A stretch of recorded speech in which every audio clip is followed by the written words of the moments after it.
Hi and welcome to the video. Today we're going to be talking about inheritance tax, what it is and where there can be savings and what you can do moving forwards. Inheritance tax is often called IHT. It's basically a tax on an estate when someone has passed away.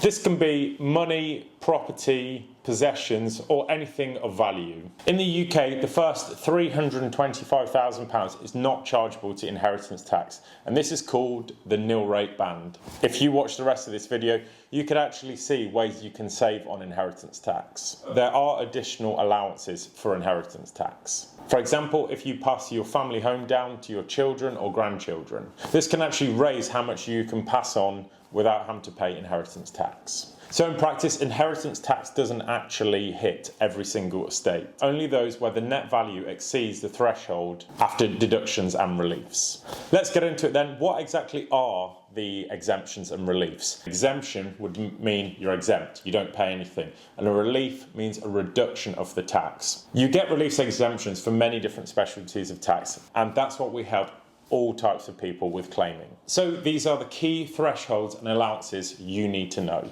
As mentioned before, there's a nil rate band of £325,000, but you also have a few others. There's also a residence nil rate band of £175,000. This applies when you leave your home or former home to your children or grandchildren. These allowances can actually be passed on to your surviving spouse or civil partner if unused, effectively doubling what can be passed on tax-free. There are also smaller gifting allowances. For instance, you can gift up to £3,000 every tax year without counting to inheritance tax. So, depending on how your estate is structured, many people can pass on a considerable value tax-free. Inheritance tax must be paid within 6 months within the date of death. And if that deadline is missed, interest starts to build on the unpaid amount. In some cases, you can actually pay in instalments, and this is particularly interesting if you've inherited property, because property, as you well know, isn't cash in the bank, it's an asset. Payments can even be spread over 10 years. The executor or personal representative of the estate is responsible for valuing the estate, calculating the tax, submitting the return, and making the payment before distributing assets to heirs. Now, what you really came here for is to find out ways that you can actually reduce inheritance tax. We work with a variety of qualified advisors who specialise in inheritance tax. So if you require inheritance tax help of any kind, please get in touch with us. We'd be more than happy to help you. There isn't really one-size-fits-all approach to inheritance tax, but I'm going to run through a couple of ways you can actually reduce the tax. The first thing you can do is actually gifting in your lifetime. If you make the gift 7 years before you pass away, this falls outside inheritance tax. So if you have a car or a watch, something that your children or grandchildren have their eyes on,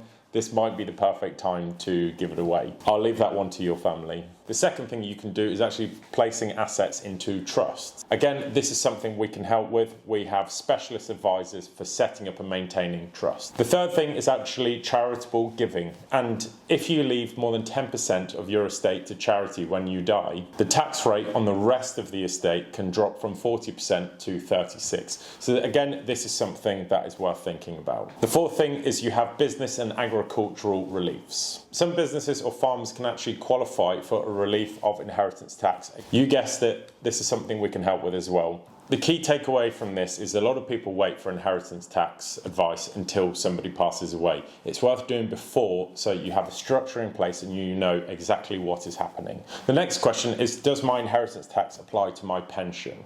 Historically, pensions weren't included in your inheritance tax, meaning they weren't counted in your estate.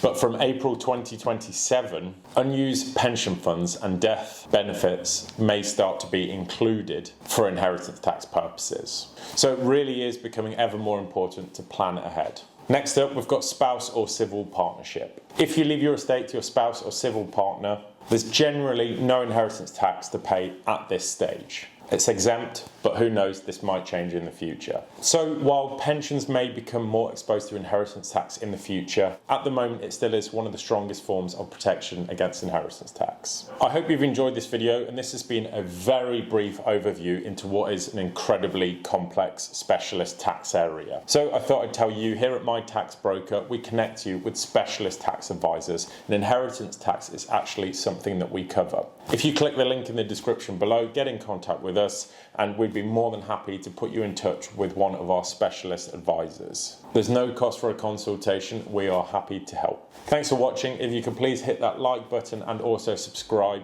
for more updates on all things specialist tax. Thanks for watching.